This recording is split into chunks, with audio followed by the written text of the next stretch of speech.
Welcome back to the podcast. Today we have with us Johanna Sigl. Johanna is a German Egyptologist specialized in archaeozoology.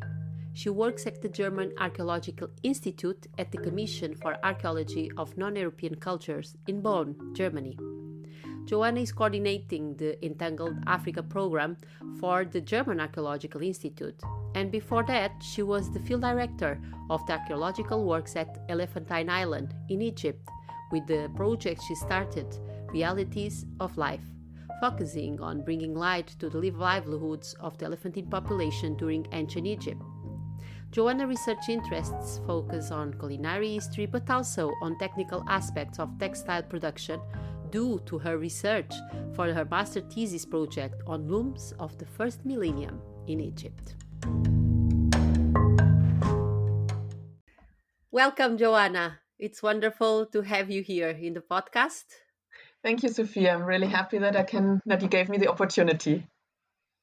And first of all, how are you? How are you doing in this crazy year of ours? Well, to be honest, I actually am doing well. This time hasn't maybe hit me as badly as others, though what I found is that when the corona first hit, everything slowed down and now it's speeding up so much that you don't know how to have 24 hours being enough of the day. But yeah, that's life, I guess. Well, I'm happy to hear that you are okay. And I agree with you. It's like we somehow lost 6 months or 7 months, and now suddenly you have to do everything it was not possible to do in the 7 last months in 1 month. Yeah, I think we have to learn out of the situation, and the situation won't change that quickly. So I hope that maybe things are slowing down and getting a little bit more regulated again. Well, we'll see. Yes, I agree with you, hopefully. And what about Johanna? And how did she become an archaeologist? How was your journey into this field? Well, when I finished school, I was first not sure what to study, and so I chose Egyptology because I had visited Egypt the year before, and it was intriguing for me to see these temples. I wanted to know what the ancient Egyptians wrote there in their hieroglyphs. Egyptology is not really an archaeological study program. Egyptology is more history, it's texts, it's a lot of translation. But I was lucky to be actually enrolled in in the university in Munich, and they did excavations and they asked me to participate. And so I started going into the area of archaeology and did some field archaeology here in Germany and also in other places, like, for example, on the island of Crete. And then also, of course, in Egypt. My second ever excavation was then in Egypt, in Del Bachid, at the hill of Drabul Naga in Luxor on the West Bank. Yeah, and that hooked me up. And then I became an archaeologist, and I took subjects to my studies that would actually help me in this path. And that's how archaeozoology appears in your life then. Yes, exactly. So archaeozoology, my whole family has a natural history background, natural sciences background. So I was already interested in this field, and then the archaeozoology provided me with the opportunity to actually do something in that field connected to archaeology. And it's quite interesting because it's so close to humanity, to how we live, how we lived in the past, how life happened, what people did, because you have to eat. Eating and drinking is one of the most important things that you do during your lifetime, whenever you live. And there's one thing that you eat plants and drink water and stuff like that, but there's the other thing that you have animals that you use and that you eat and that you get wool from or other things. And you started immediately doing this kind of research when you went to Crete and Egypt. You immediately started like interested in this part, or it was a little later on? It was actually a little later on. I had this as a secondary subject during my study times, but for example, I wrote my master thesis. So at that time, it was still Magister Artium, so not the master that we know nowadays. So the master thesis was the end of the study thesis that I did, and I wrote that one about loom emplacements in the Coptic time, so in the first millennium AD, in Egypt. And it's actually a study topic that is until now not really researched by many people. And I'm just now enrolled with several other textile experts and so on to put this into a larger context. Yeah, and with the archaeozoology then actually came in scope of my PhD. And that's where I specialized on this, or where I got more into this direction. Later on, with my works at the German Institute in Cairo, I actually went a little bit away from that again, though I'm still mainly doing the archaeology, for example, on Elephantine. But I became more a general archaeologist and interested myself more into the sciences in general in archaeology and how to deal with that in the context of Egypt. And the application of the sciences and what we can actually find out with them and what we can add on to the classical archaeological excavation techniques with these techniques and methods, that is actually very, very interesting. And I like to work in international, interdisciplinary teams. And so this is why, for me, this is perfect. The exchange between cultures, the exchange between cultures of nowadays, between different ways of education, like we have them nowadays all over the world, is essential for getting a picture that is not only two-dimensional, but really like three-dimensional of the things that we're studying.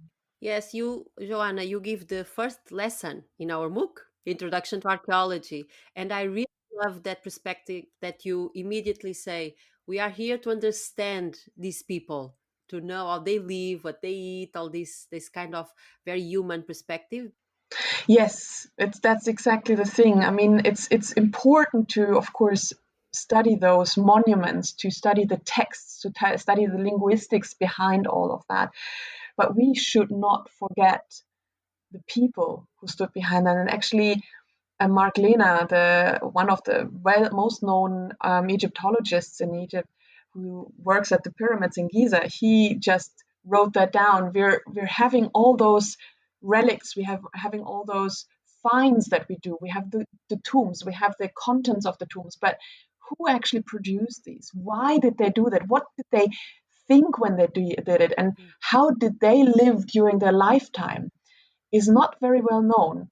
A lot of times the pictures that we have plentiful from Egypt were taken for granted that they would be telling us the truth, but they're made by a minority, by the high upper class under very certain circumstances. So they're not telling the entire truth.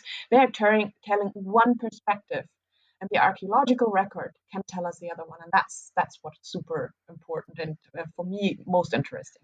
That's very interesting. And you were the director of the Elephantine project.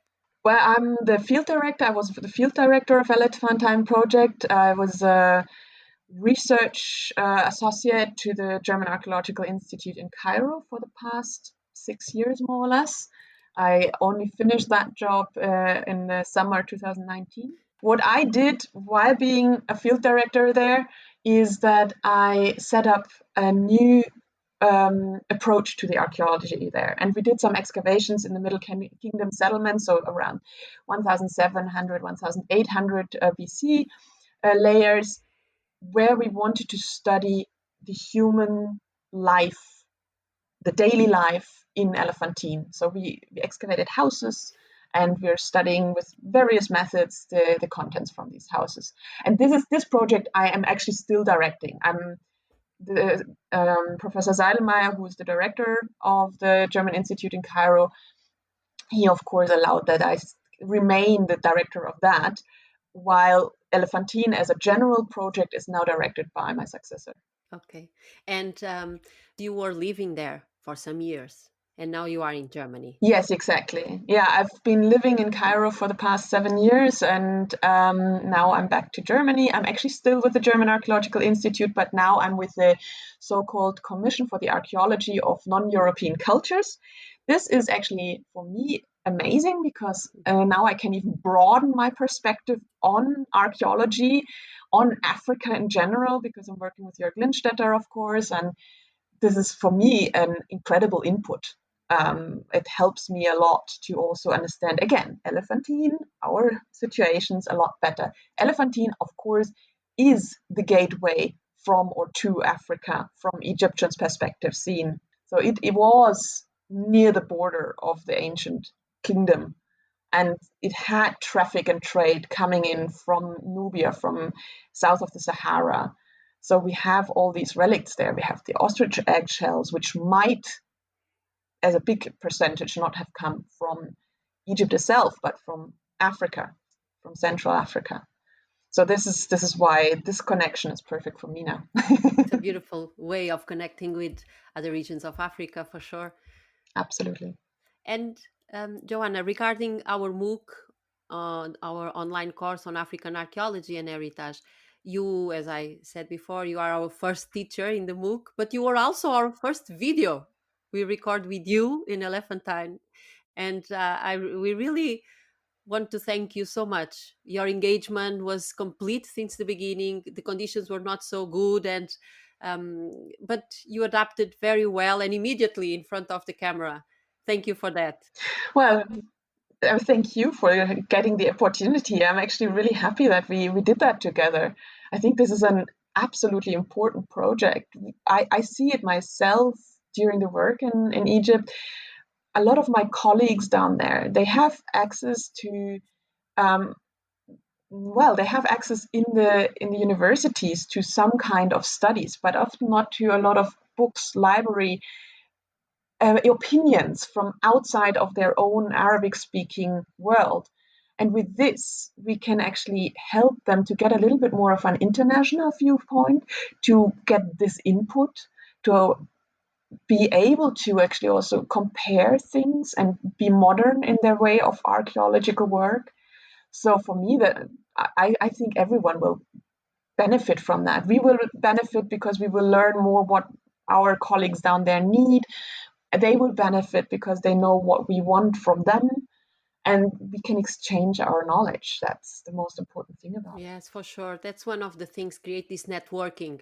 We were talking with João, our last guest in the podcast from the Algarve University, and he was saying exactly this, that usually we are trying to bring students to us, but now we are going to them, let's say, no, with our methodologies and our ideas and from other parts of the world, because we are very fortunate that we have colleagues from around the world that are collaborating. So also what you were saying, other ways of seeing things, other methodologies. I think it's very rich. And I agree with you. And especially in conditions like the ones that we're facing now, this kind of transfer of knowledge is even more essential because, as said, libraries are closed, books are not accessible if they're not online, and we can only communicate through this digital world. So there you go, you have it all in front of you. Yes, it's true. Yeah, it's the moment. Absolutely. Yeah. And regarding the outputs of the project, we've talked a little bit, but for you personally, what would you like that happened with your colleagues or students, or even in your specific area? Well, as I'm not a professor yet, maybe I'll at some point be one. I cannot say bringing more students. I always would like to attract students in general, but I found that in the past years, especially European students, haven't had much interest in going abroad for excavations. Also, the times at which we can do the excavations, which is wintertime mainly in Egypt, clash often with the semesters. But I found that the Egyptian students are actually very keen on working with us, and they're really they want to work. They want to get this insight that they have not had the chance normally to do during their studies. There's a very strict division between studies and fieldwork in Egypt. So with my project, I always tried also to help those students, to help our colleagues as well, to be together with them, to work together with them. With additionally the ONLA project, then we have the opportunity to actually put this on an even wider frame because it's accessible for everyone. And to reach this wider audience would be lovely. For my project, I just hope that we'll get this to a very good end at some point. We're working on it. It's not easy, especially now, but it hasn't been easy otherwise as well, because every one of us, of course, has to earn his or her money and support their own family. And so we cannot get together often at times when we have other priorities that we have to think of. Completely. People get other jobs, people get other situations, etc., etc. But I'm very happy that I have such a interested and engaged team, and I'm pretty sure that we'll do stuff, make things happen. Just now, actually, 3 of our team have scholarships by the German Archaeological Institute, and they are focusing on putting forth articles on certain things. So this is one article, for example, on phytolith studies. So this is plant remains by, he's called Sharif, but his real name is Abdelatif Shafei. And then on Nubian pottery by Marie Schröder, and on botany in general by Claire Mallison. So I'm really, really happy that these 3 people can now focus, thanks to the scholarship, on their topics. And we'll try to get more of this in the future. Yeah, so it's really important to give support to the researchers. And during this period also, we realize around the world that research, it's really not so well supported usually. And we really need to have that. Like you were saying, we also have families and other things that we have to care for. So, yeah, because sometimes, and I don't know about you, but many times when you say, well, I'm an Egyptologist, oh, you should pay for doing that. And you're like, okay, not really. I'm not getting that very much. I'm more getting the thing, oh yeah, I always wanted to be an archaeologist too. And then they have the picture in their mind of I don't know, a guy with a whip in the hat. Right. But that's not what we're doing. And I always have to explain, well, it's a lot of computer work. It's a lot of going through books. It's a lot of desk work. Field work is the least of it. And the field work is incredible, but it's just one part of it. And it's also very hard work. Oh, God, yeah. But of course, it's very rewarding. Yeah.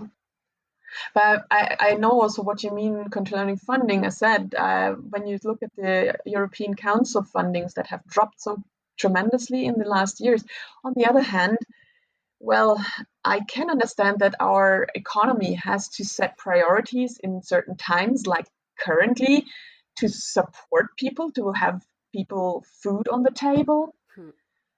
And then things like us are not so important. But on the other hand, we as archaeology, and that's what actually the ground check climate discussions that are also initiated by the Archaeological Heritage Network and by the German Institute bring forward, is that we can actually, from the archaeological perspective, see if we can find ideas for the future. So how did people react on climate change in the past? What did happen? And how can we maybe learn from that? Would be one of the aspects that we can discuss. And that was what makes archaeology and history very important. Because this is not the first time that is happening. It's happening faster than ever. True. But it's not the first time. So for sure, we can bring our knowledge and try to find solutions, or at least adaptations. As you were saying, no? How did people adapt? Yeah, exactly. And for the future, Johanna, do you have any project in mind, apart the Elephantine, of course, that I see it's still in your heart, but opening to other countries or another kind of research? Do you have any project in mind, ideas that you would like to share with us? Currently, I have not a concrete project in mind. The general linkage is indeed at the moment this Elephantine research, and which I would like to expand towards Africa a little bit more. I actually discussed that with several of my team, if we have a possibility to link ourselves in the Entangled Africa program, for example. Well, as I'm coordinator of this program currently, I have the contacts that come with it. So that's very lucky for me. And I hope that I can benefit for the Elephantine project with it, for the Realities of Life project, I have to say. but don't have any concrete plans at the moment.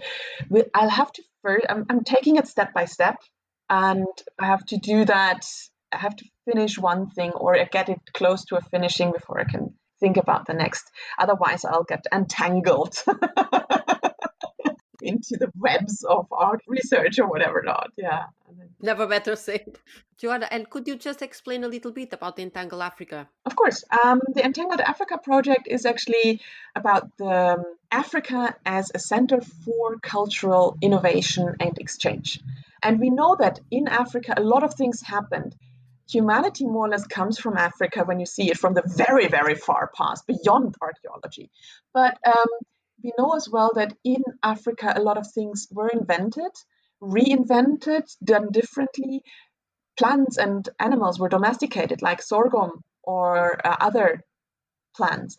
And these things have not had the attention in the past as they should have. In Entangled Africa, we're trying to find out what Africa contributed to the world in terms of innovation, in terms of other things. We see how people connected inside Africa with each other. From Sudan over right to the other end of Africa, to Mali, to these areas, down to Congo even. Modern political framework is that. But of course, we want to be beyond that modern border system, beyond those modern politics. We want to see how these cultures, how these groups in Africa connected with each other, which indicators we can find. Pottery, for example, certain decorations of pottery or the clay that made them. And technologies or linguistics, languages. And all of this can be done by the projects that we have in this Entangled Africa program currently. There will be a second phase of the program. Maybe we'll add on some more projects. Maybe we'll lose some. But as I said, it's a very, very intense and interesting networking. Lots of discussion, a lot of open-minded, perfect, lovely scientists that we can work with. So I'm really, really happy to be involved in that. Sounds great. Thank you so much for explaining that to us. You're welcome.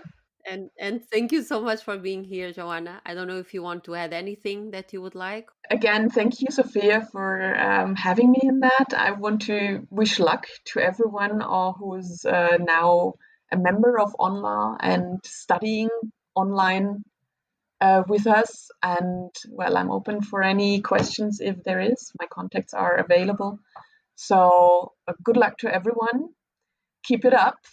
Don't forget that archaeology is important. Exactly. Thank you. Thank you.